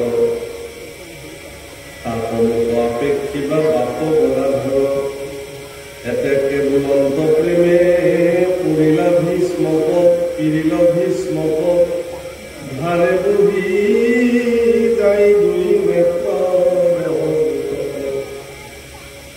ভগৱান কৃষ্ণৰ অৰুণ চাউল দেখাৰ লগে লগে তেওঁৰ পৰৰ সমস্ত দিশ নোহোৱা হৈ গৈছে। হে ভগৱান, মই তোমাক প্ৰাৰ্থনা কৰোঁ, যি মুহূৰ্তত মই প্ৰাণ ত্যাগ কৰিম, তোমাৰ কৃপা দৃষ্টিৰে যেন তোমাৰ স্মৰণটো মোৰ থাকে। তোমাক বহুত ডাঙৰ কথা, সৰকাৰ্যক্ৰমৰ পিতামহ ভীষ্ম নাই দেই, মনত ৰাখিব, আমি সকলোবিলাক সৰকাৰ্যত কৰি আছোঁ। নানান যন্ত্ৰণাৰ ঘাও লৈ লৈ এইখন জগতত আমিবিলাক পিছৰ কৰি আছোঁ। গতিকে ভীষ্ম আমি চবেই একজন ভীষ্ম। গতিকে আমিবিলাকে ভীষ্মৰ নিচিনা মুখ্য উৎসৱ, তেওঁৰ নিচিনা মুখ্য প্ৰাপ্তিৰ ব্যৱস্থা যদি আমি কৰিব নোৱাৰোঁ, ভগৱানক এই স্তুতি কৰিব লাগে যে প্ৰভু, মৰণৰ সময় যাতে তোমাৰ স্মৰণটো মোৰ নেৰে। সেইকাৰণে কৈছে, অন্তকালে মোৰ নাম লয় ভাগ্যৱন্ত, তাহাৰো মহিমা কহি কোনে পাৱে অন্ত। জীৱনৰ অন্তিম সময়ত যায় মোৰ নাম লয় যিজনে, তেওঁৰ দৰে ভাগ্যৱান আৰু গতিকে গৃহস্থ বাপ এগৰাকী ব্যক্তিক আনক আমাৰ আধ্যায় কৰিছে আৰু আমি সামৰি আপোনালোকৰ মাজৰ পৰা মই আপোনালোকক আচলতে এৰি যাবলৈ মোৰ মন যোৱা নাই, কিন্তু দুটাকৈ উপায় নাই। সকলোকে তেতিয়ালৈ এখন সমাজ আপোনালোকৰ নিচিনাকৈ ৰৈ আছে। মই এই সামৰণি কৰিছে 5 মিনিটৰ ভিতৰত মই সামৰণি। হে ৰাম, আকিলন্ত তম্বি ভীষ্মে কৃষ্ণ কণি ৰেখি, কৃষ্ণ হইলা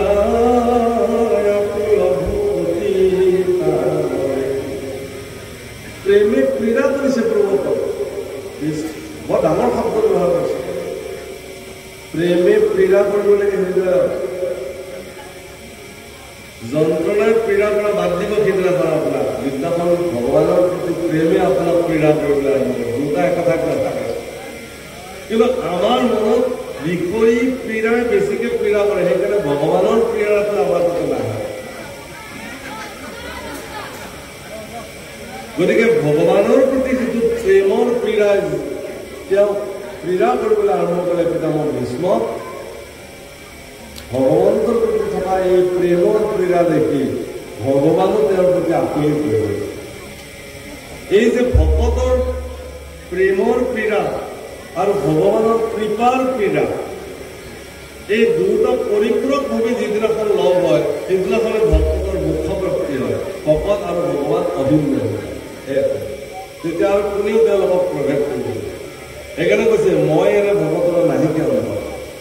ভকত ভগৱন্ত অভিন্ন হৈ যায়, তেওঁলোকৰ মাজত পাৰ্থক্য নাথাকে। কেতিয়া পিতামহ ভীষ্মৰ মনত থকা যি প্ৰেমৰ ক্ৰীড়া, ভগৱানৰ প্ৰতি যিটো প্ৰেমময় ভক্তিৰ যিটো ধাৰা, সেই চকুৰে যেতিয়া অশ্ৰুজন পাবলৈ ধৰিলে, ভগৱান তেওঁৰ প্ৰতি আকৰ্ষিত হৈছে। আহা, মোৰ ভক্ত, মোৰ প্ৰতি কিমান তেওঁৰ স্নেহ, তেওঁ নিজকে বিলীন হৈ যাবলৈ আৰম্ভ কৰে। আৰ থাকিলন্ত স্তম্ভি ভীষ্মে কৃষ্ণ কণি ৰেখি, কৃষ্ণ ভইলা আকুল ভূপতি। ভগৱান আকুল হৈ যায়। যি ভগৱান স্থিতপ্ৰজ্ঞ, যি ভগৱান নিৰ্বিকাৰ, সেই ভগৱানক বিচলিত হৈ যায়। আচৰিত কথা, কেনেকে আকুলিত হয়? একমাত্ৰ ভকতৰ ভক্তিৰ ক্ৰীড়া ভগৱান বিচলিত হৈ যায়, আকুলিত হৈ যায়।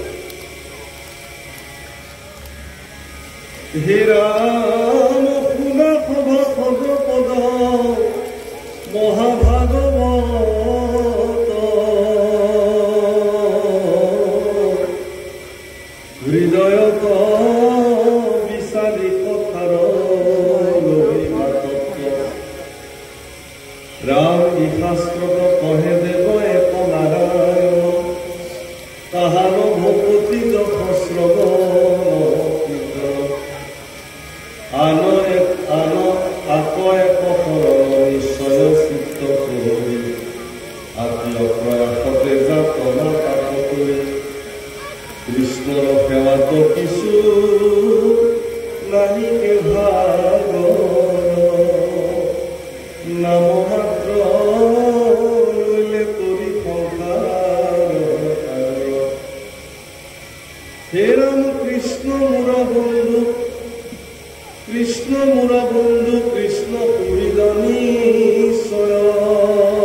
ভয় নাই বুলি কৈছে কৃষ্ণ পালে।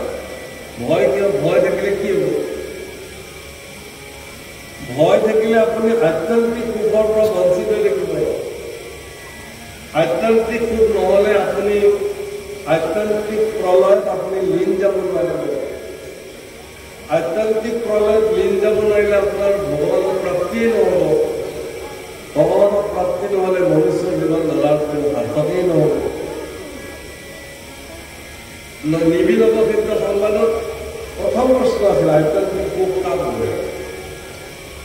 মহাপুৰুষ মাধৱদেৱে সুন্দৰ উত্তৰ দিছিল আমাৰ আত্যন্তিক সুখ তুজু পদ সেৱা হৰি হৰি হৰি হৰিয়ে সেৱা কৰি হৰি ইকুকে হৈল বংশী। আত্যন্তিক সুখ তুজু পদ সেৱা, সেৱা কৰি হৰি শিশুকে গৈল বঞ্চি। হে ভগৱান, তোমাৰ চৰণ সেৱা কৰাটোৱে আত্যন্তিক সুখৰ মূল তত্ত্ব, আৰু সেইটোৰ পৰা বঞ্চিত হৈ মই আত্যন্তিক সুখৰ পৰা বঞ্চিত হৈ গ'লো। মহাৰাজ পৰীক্ষিতক প্ৰথম স্কন্ধৰ পৰা দ্বাদশ পৰ্যন্ত ভাগৱত কৈ দ্বাদশ স্কন্ধত যেতিয়া তেওঁ ব্ৰহ্মজ্ঞান প্ৰাপ্ত কৰিছিল সুখে, তেতিয়া তেওঁক 4টা বিশেষ তত্ত্বৰ কথা বৰ্ণনা কৰিছে। প্ৰলয়ৰ কথা কৈছে যে 4বিধ প্ৰলয় সম্পৰ্কে তুমি জানিব লাগিব। নিত্য প্ৰলয়, নৈমিত্তিক প্ৰলয়, প্ৰাকৃত প্ৰলয় আৰু আত্যন্তিক প্ৰলয়। ইয়াৰে যি 3টা প্ৰলয়, প্ৰথম 3টা নিত্য প্ৰলয়, নৈমিত্তিক প্ৰলয় আৰু প্ৰাকৃত প্ৰলয়, ই আৱশ্যকভাৱে আপোনাৰ জীৱনত হ'বই, কিন্তু আত্যন্তিক প্ৰলয় আপোনাৰ জীৱনত নহ'ব। আত্যন্তিক প্ৰলয় কি? যে বিষয়ী যি সুখ, সেই বিষয় সুখৰ পৰা আপুনি নিজক পৰিত্ৰাণ দিয়াই পেলাই যিদিনাখন ভগৱন্ত পুৰুষৰ বিলীন হৈ যাব, সেইটোৰ পৰা আত্যন্তিক প্ৰলয় হৈছে। হে মহাৰাজ পৰীক্ষিত, তুমি এতিয়া তালৈকে আহিব লাগে, সেই পৰ্যায়টোলৈ তুমি যাব লাগে। ইমান সহজ নহয় ক'ব পাৰোঁ। ভাগৱত কথা, ভাগৱত তত্ত্ব টীকা ভাষ্য চাই মহাবুদ্ধিৰ প্ৰভাৱে কেহু যেন আপোনাৰ তত্ত্ব অৰ্থ নহ'ব। যিমান টীকা ভাষ্য নাচাওক কিয়, যিমান পাণ্ডিত্য নহওক কিয়, তেওঁলোকে কিন্তু ভাগৱতৰ তত্ত্ব বৰ্ণনা দিবলৈ নোৱাৰে। কিন্তু মূৰ্খ, মহামূৰ্খ, শাস্ত্ৰ নাজানে, বেদ নাজানে, তেওঁ ভাগৱতৰ তত্ত্ব পায়। সেইকাৰণে নাৰায়ণ দাস ঠাকুৰে পকৰাই লিখিছে বোলে 12 হাত জালৰ 13 হাত ফটা, হাল মাৰিলি বাপেৰ বেটা, ৰৌ বৰালি ফৰকি গ'ল, পুথি খলিহনা পাহে পাহে। এখন জাল পাতিলে মহাপুৰুষ গুৰুজনাই খুব ৰস পায়, খুব ৰস পান কৰিছিল ঠাকুৰাদাৰ এইবিলাক কথা। সেই নাৰায়ণ, তুমিনো কি মোৰ লিখা অকণ বুজাই দিয়াচোন। এখন জাল যদি 12 হাতৰ হয়, তাৰ ফটাবোৰনো 13 হাত হ'বনে? এইখন কি কথা? আৰু ৰৌ বৰালিবিলাক তাত লাগি থকা নাই, কিন্তু পুথি খলিহনাবিলাক পাহে পাহে। পুথি খলিহনাবিলাক ইমান ডাঙৰ ডাঙৰ নে? লোকসকল নাৰায়ণ দাস ঠাকুৰে বুজাইছে 12 হাত প্ৰভু আপুনি কৰিছে বোলে, ভাগৱত 12 স্কন্ধ কৰিছে। আৰু মহাপুৰুষ মাধৱদেৱ গুৰুজনাই ভক্তি ৰত্নাৱলী কৰিছে, তাত আকৌ 13টা বিৰোচন আছে। সেইকাৰণে 12 হাত জালৰ মূল তত্ত্ব মহাপুৰুষে ৰত্নাৱলী কৰিছে, সেইকাৰণে 13 হাত ফটা, তাতো তত্ত্বটো আছে তাত।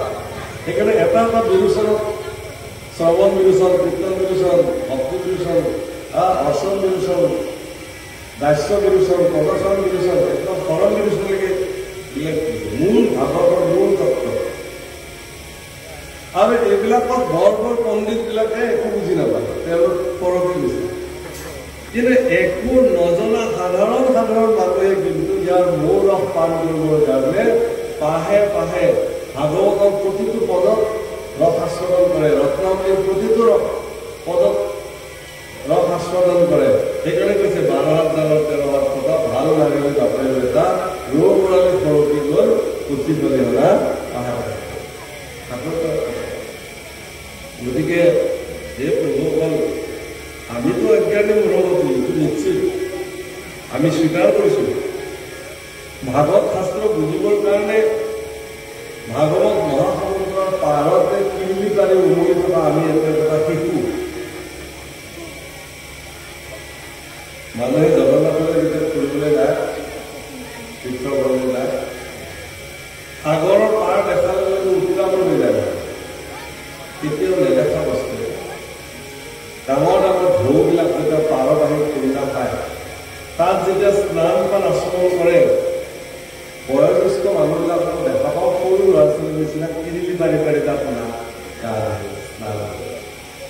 কিহৰ কাৰণে যে বিশাল সমুদ্ৰৰ সন্মুখত তেওঁ নিজকে তুচ্ছ হৈ যায় সেইকাৰণে তাত সৰু ল'ৰা ছোৱালীৰ নিচিনা কিৰিলি পাৰি যদি তেনেকুৱা বয়োজ্যেষ্ঠ মানুহে যদি আমাৰ নৈ এখনত গৈ পেলাই যদি তেনেকৈ কিৰিলি পাৰি গা ধুৱে ঘৰৰ মানুহ খবৰ দিব যে আপোনালোকৰ দেউতাৰ কিবা হ'ল চাগে আনক চিকিৎসা কৰে কিন্তু সাগৰ পাৰটো নকৰে কোনো কাৰণ বিশাল সমুদ্ৰৰ সন্মুখত আমি তুচ্ছ সেইকাৰণে আমি কিটো হৈ যায় ভাগৱত তাতকৈও বিশাল সমুদ্ৰ আমাৰ নিচিনা তুচ্ছ ক্ষুদ্ৰ প্ৰাণী আমি এতিয়াও সেইকাৰণে কিৰিলি পাৰোঁ আমি ভাগৱত ভালকে পঢ়াই নাই 12 স্কন্ধ ভাগৱতৰ পদ ভালকে অনুধাৱন কৰা নাই কিন্তু ভাগৱতৰ কাৰণে ডাঙৰ ডাঙৰ সিদ্ধান্ত আমি দিবলৈ আৰম্ভ কৰোঁ সমাজ লাগে দুফাল হৈ যাওক মোৰ ক'বলগীয়া নাই মোৰ সিদ্ধান্তটো মই দিছোৱে যাম মানুহে লাগে বিকৃত সিদ্ধান্তত উপঙি থাকক মোৰ ক'বলগীয়া নাই মোৰ সিদ্ধান্তটো মই দিছোৱে যাম না নহ'ব ভাগৱতৰ সিদ্ধান্ত কোনেও দিব নোৱাৰে ভাগৱতৰ সিদ্ধান্ত ভাগৱতেই দিব অবদেখি সারি বেদ বিসারি ব্যাপক পরবরিনা মহাপুরুষ কৃপা গুরুজনাই দিনে রাতে বেদ আদি বিচার করি ভাগবত শাস্ত্র বিভিন্ন সজ্জন মণ্ডলীৰ লগত আলোচনা কৰি এবাৰ দুবাৰ ভাৰতবৰ্ষ ভ্ৰমণ কৰি 12 বছৰ কাল তীৰ্থ ভ্ৰমণ কৰি সজ্জনসকলৰ লগত দিনে ৰাতি ভাগৱত কথা আলোচনা কৰি মহাপুৰুষে বিধান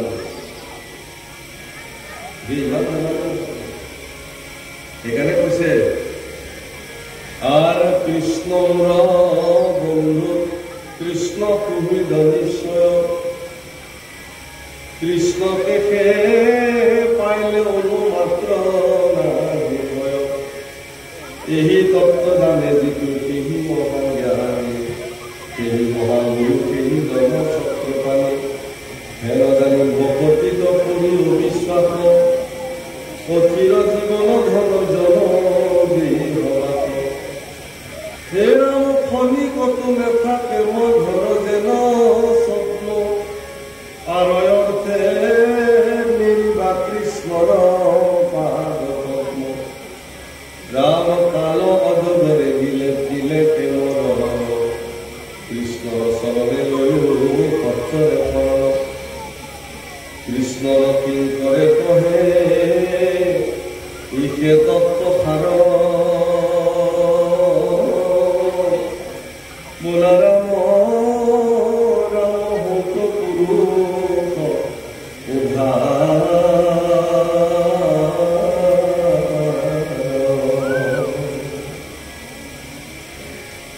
ভাল পূৰ্বকল ইমান সময় আপোনাক হ'ব যি কৃষ্ণ কথা ক'লোঁ আমাৰ যদি কোনোবা ফালে কিবা দুখাবৰ ঘটিছে সৰ্বখিনি দুখাবৰ সম্পূৰ্ণ কৰিব আৰু আপোনালোকক আজি আমাৰ প্ৰিয় দৰ্শন ৰূপাৰ গৃহত খুব সুন্দৰকৈ ভাষণ কৰি আয়োজন কৰিছে ইয়াত আপোনালোকে ইয়াত ভাগ লৈছে ভগৱানকে সকলোকে মংগল কৰক কৃপা কৰক এই প্ৰাৰ্থনাৰে আমি আমাৰ বাণী বিৰাম দিব খুজিছোঁ পৰৱৰ্তী আপোনালোকক ইয়াৰ পিছৰ অধ্যায়টো বৰ গুৰুত্বপূৰ্ণ অধ্যায় আছিলে কৃষ্ণৰ মুক্ত কেনেকৈ হয় ক'ব পাৰিলে ভালে লাগিলেহেঁতেন বহুত পৰৱৰ্তী মানুহসকল আহিছে নিশ্চয়